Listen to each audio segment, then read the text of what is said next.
بسم اللہ الرحمن الرحیم۔ السلام علیکم معزز خواتین و حضرات، میں ہوں آپ کا میزبان راشد علی اور آپ دیکھ رہے ہیں میرا یوٹیوب چینل ہسٹری ٹیل۔ ناظرین، ہندو مذہب ایک ایسا مذہب ہے جس کی بنیاد صرف اور صرف فرسودہ اور من گھڑت روایات ہیں، یہاں تک کہ اس مذہب میں ایسی شرمناک اور بیہودہ ترین روایات پائی جاتی ہیں جن کو سن کر روح کانپ جاتی ہے۔ آج کی زیر نظر ویڈیو میں ہم ہندو مذہب کی ایسی چند شرمناک روایات کا ذکر کریں گے جو آپ کے لیے یقیناً دلچسپی اور حیرت کا باعث بنے گی۔ معزز دوستو، ہندوؤں میں سب سے اہم روایت یہ پائی جاتی ہے کہ یہاں لڑکی کے باقاعدہ شادی سے پہلے اس کی شادی ایک درخت کے ساتھ کر دی جاتی ہے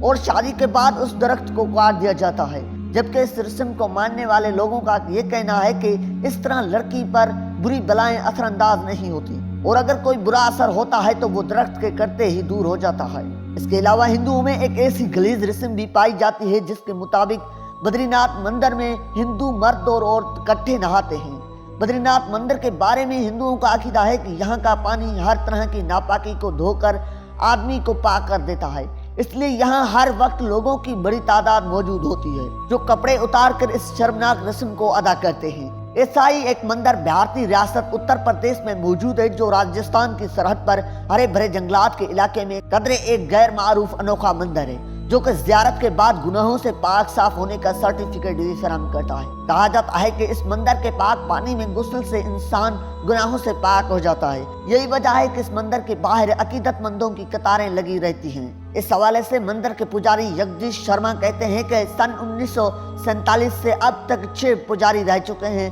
اور ان کی جانب سے جاری کی گئے تمام سرٹیفکیٹ کا ریکارڈ بھی مندر کے پاس موجود ہے۔ یہ مندر لارڈ شیوا کا ہے اور قبائلی لوگوں میں خاص طور پر مقبول ہے۔ مندر کے احاطے میں پانی کا ایک بڑا ٹینک منداکنی کنڈ کے نام سے جانا جاتا ہے، اسی میں لوگ بدن اور روح کی پاکی کے لیے ڈبکی لگاتے ہیں اور اس روایت کے بارے میں کہا جاتا ہے کہ گوتم نامی ایک دیو نے اس مقام پر ایک جانور کی جان لی تھی جس کے بعد وہ ملعون قرار دیا گیا تھا۔ گوتم نے آ کر دیوی سے دعا کی تو دریائے گنگا منداکنی کے روپ میں ظاہر ہوئی اور اس میں اس نے اشنان کیا اور اپنے آپ کو گناہوں سے پاک پایا۔ تبھی سے لوگ یہاں اپنے گناہ دھوتے آتے رہتے ہیں۔ سرٹیفکیٹ دینے کے لیے مندر کے پجاری صرف 15 روپے چارج کرتے ہیں اور مندر سے جاری کی جانے والی سند میں اس بات کی تصدیق کی جاتی ہے کہ فلاں شخص نے اس مندر کی زیارت کر لی ہے اور منداکنی کندم میں نہانے کے بعد انہیں گناہوں سے پاک قرار دیا جاتا ہے۔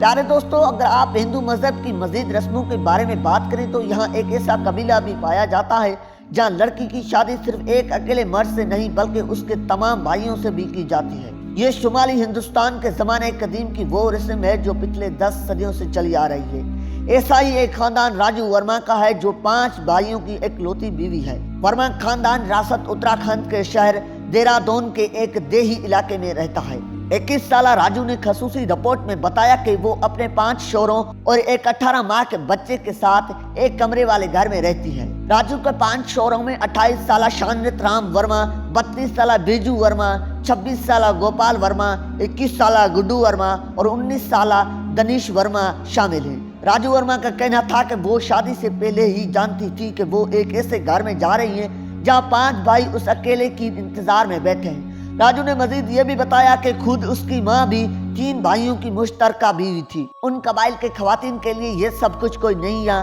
حیران کن بات نہیں ہے۔ ابتدائی طور پر راجو ورما کی شادی 4 سال قبل گڈو ورما کے ساتھ ہوئی تھی، جس کے بعد باری باری بیجو، شانت رام، گوپال اور دنیش سے بھی راجو کی شادی کی باقاعدہ رسم کی گئی، جبکہ راجو کی 5ویں اور آخری شادی دنیش سے کی گئی کیونکہ پہلے دنیش کی عمر کم تھی، لیکن جیسے ہی وہ 18 سال کا ہوا تو وہ بھی شادی کر کے راجو کے شوہروں کی فہرست میں شامل ہو گیا۔ حیرت انگیز طور پر پہاڑی علاقے کے اس محنت کش خاندان کے گھر میں کوئی چارپائی بھی موجود نہیں ہے، اس لیے یہ تمام افراد فرش پر رضائیاں اوڑھ کر سوتے ہیں۔ سب بھائیوں کی یہ اکیلی بیوی ہر رات ایک الگ الگ شوہر کے ساتھ سوتی ہے۔ راجو کا کہنا ہے کہ وہ خود بھی نہیں جانتی کہ اس کے ایک لوتے بچے کا اصل باپ کون ہے، کیونکہ مجھے ہر رات ایک نئے شوہر کے ساتھ گزارنا پڑتا ہے۔ راجو سے سب سے پہلی شادی کرنے والے اور قانونی طور پر اس کے واحد کفیل گڈو ورما کا کہنا ہے کہ ہم سب بھائی باری باری راجو کے ساتھ ہم بستری کرتے ہیں، لیکن مجھے کبھی جلن محسوس نہیں ہوئی، بلکہ سچ تو یہ ہے کہ ہم سب بہت ہی خوش ہیں۔ راجو نے بتایا کہ اسی باری باری میں سب بھائیوں کے ساتھ رات گزارنا ہوتی ہے، لیکن وہ خوش ہے کہ اسے ایک شوہر رکھنے والی بیویوں کی نسبت زیادہ توجہ اور پیار مل جاتا ہے۔ اس رسم یعنی ایک عورت کے کئی شوہر رکھنے کی روایت کا تعلق ہندوؤں کی سنسکرت زمانے کی مقدس نظم